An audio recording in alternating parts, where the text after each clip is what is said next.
Thank you, Dr. Gopalakrishna and Dr. Narayana Naik, the President and Secretary of IAP Kasaragod, for inviting me to handle this session. In 20 minutes, I am asked to cover the scientific basis of adverse events of excessive use of digital media like mobile or computer, with special reference to visual impairment. Like many other diseases, myopia has also got a genetic basis. But if it is just genetic, then the incidence must be stationary. However, myopia is far more common now compared to yesteryears, so it's not just genetic, some other environment factor is also at work. Three things that we have to consider. One is before 20 years of age, over 5 to 10% students are already on glasses as per studies from intellectually developed regions. And myopia is far more common in urban than rural areas. Third, COVID confined school age children had myopia thrice as common as compared to previous 5 years as per studies from China. So, does it mean that excessive screen time causes myopia? Let's see how a normal eye focuses. Light coming from a distant focus falls right onto the retina. And this lens, these are the fibers that are actually suspending the lens. And this is the ciliary muscle. Ciliary muscle is relaxed, and these fibers that are suspending the lens are taut and keeps the lens relatively flat. But when we are looking at a close focus, lens in this shape will focus it beyond retina. So what body does, ciliary muscle will contract. So this suspending fibers of lens gets relaxed. So lens becomes more globular, more convex. And so now it comes and focuses right onto the retina. So this is the normal. Now again, just explaining what I have already said. From a near focus, see the light is coming and the lens, suppose it is in the usual shape for distant vision. Then the light will go, this black light will go and focus beyond the retina. So what body does, it makes the lens more rounded, more convex like this. So now it comes and focuses right retina. Suppose 12 hours a day you are doing near work. So the lens is convex like this and is focusing on retina. And immediately you look at some distance. And suppose the lens is not fully relaxed and it is more convex than usual. Then what happens? The light from a distant object will come and focus in front of retina, not retina. Why? Because it is more convex. We just assume that you are reading small letters with a convex lens. After some time, use that convex lens and then look at a distant object. Then the images will be blurred because of the excessive convexity. And that is what is happening in this case also. Globe is in a developing phase in child. So globe lengthening is advantageous for near vision. We already said about the strain on lens. That will be less. So is it possible for a eye, the globe, to lengthen?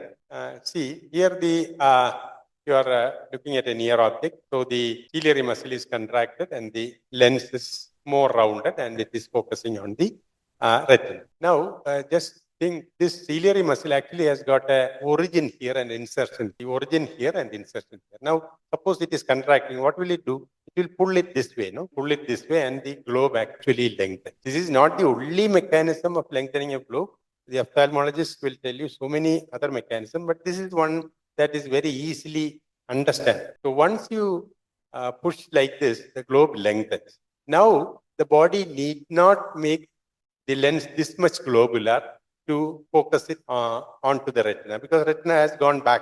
So now the lens becomes a little flatter, ciliary muscles are more relaxed, and still the light focuses on the retina. So this lengthening of the globe has got an advantage for near vision because you don't have to overwork your ciliary muscle. So this is possible only because the child's eye, the globe is in a developing stage. So what can we do once this happens? The globe has sort of lengthened, and so now only the near objects will be focused on the retina.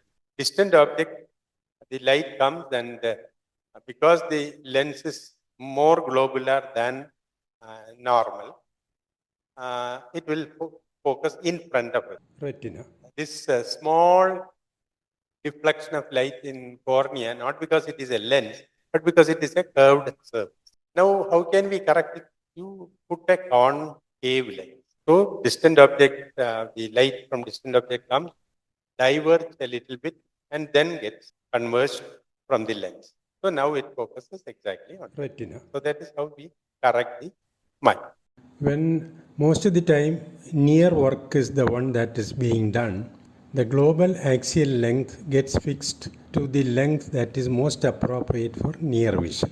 So when you look at a distant object, that will get focused in front of retina, so it gets blurred. Close-up work means computer and mobile, etc., but not just that. Nursery work, for example, writing in a book in nursery or reading from printed book in nursery. These are all near vision works. Can we totally avoid this digital media? Actually, no, because too much information is there in the net. And in addition, visual learning is more appealing also.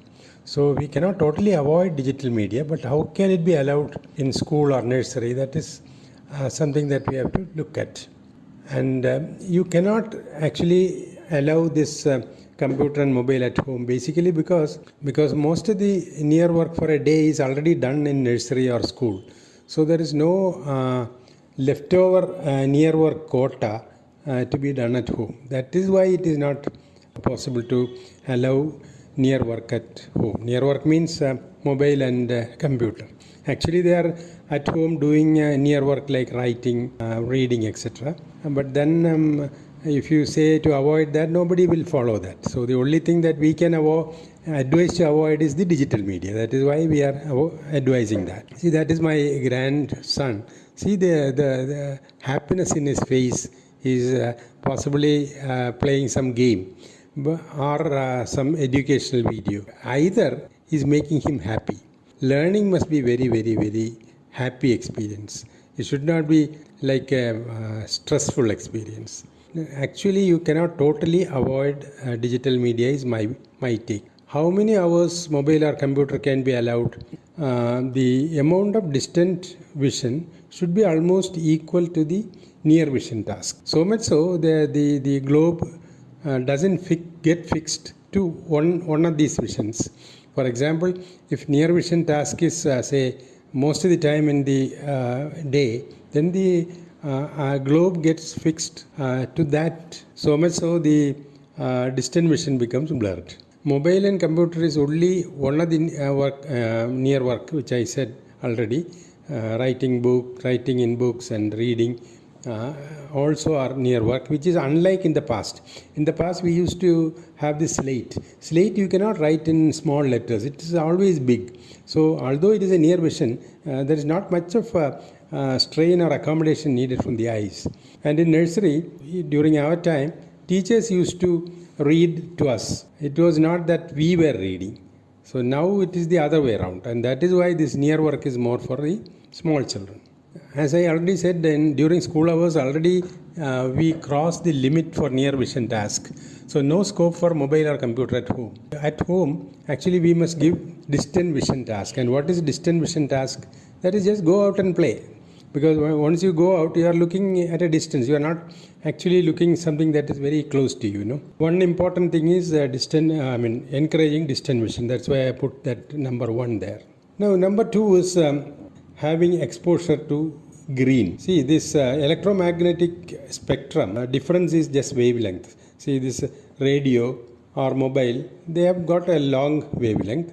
And when it is very short wavelength, it is like gamma rays, X-rays, dangerous things. So somewhere in the middle is the visible light. But even that visible light has got different wavelengths. All of them can focus exactly at retina, but still there may be nanometer difference because these are of different wavelengths. If we want to see almost all these colors at the sharpest way, then possibly our eye must get fixed to the middle of Vibgyor, that is green. That is why nature has given greenery all over. So once you go out and look at the greens, then your eyes gets correctly fixed to the green. So much so all the other colors are also more or less equally focused. And that is why this greenery is important.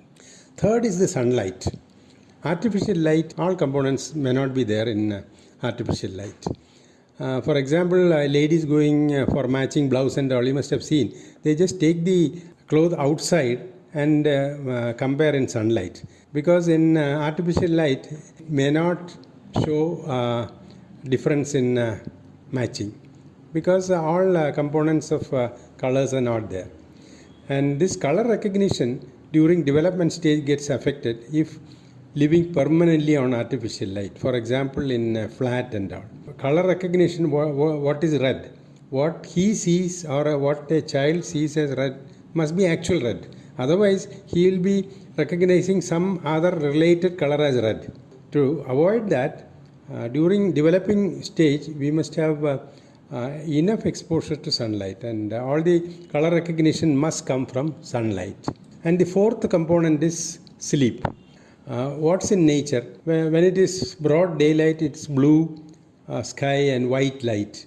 So towards evening, that is replaced by reddish horizon and darkness later on. So that should be the normal thing. Screens actually will be emitting white and bluish white light.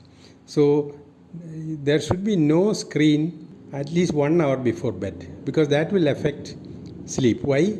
Because bluish white light suppresses melatonin production and disrupt sleep, because that is what nature wants. During daytime, nature does not want you to sleep. So that light will suppress melatonin. So once it is a dark or reddish subdued light, then the melatonin will come and you feel sleep. So sleep disruptions can worsen attention deficit hyperactive disorder and other mood and behavioral issues. And heavy screen timers are nearly twice as likely to have the above attention deficit problems as compared to children who are not having screen time. So why not excessive screen time? All the 4 points, just recollecting. Excessive screen time or near vision compromises distant vision, and natural green color preference is hindered. Sunlight preference is hindered once you are in front of screen always, and sleep gets disturbed. Less than 2 years, no screen time is ideal, but then there must be an alternative. There must be a human available to interact and satisfy the curiosity of the child. Otherwise, the child will either get sort of depressed, or a child will get glued to the screen. And actually, the child always, especially small children, always prefer interacting with humans rather than screen. They just go on bombarding you with questions. That is one of the ways of their learning.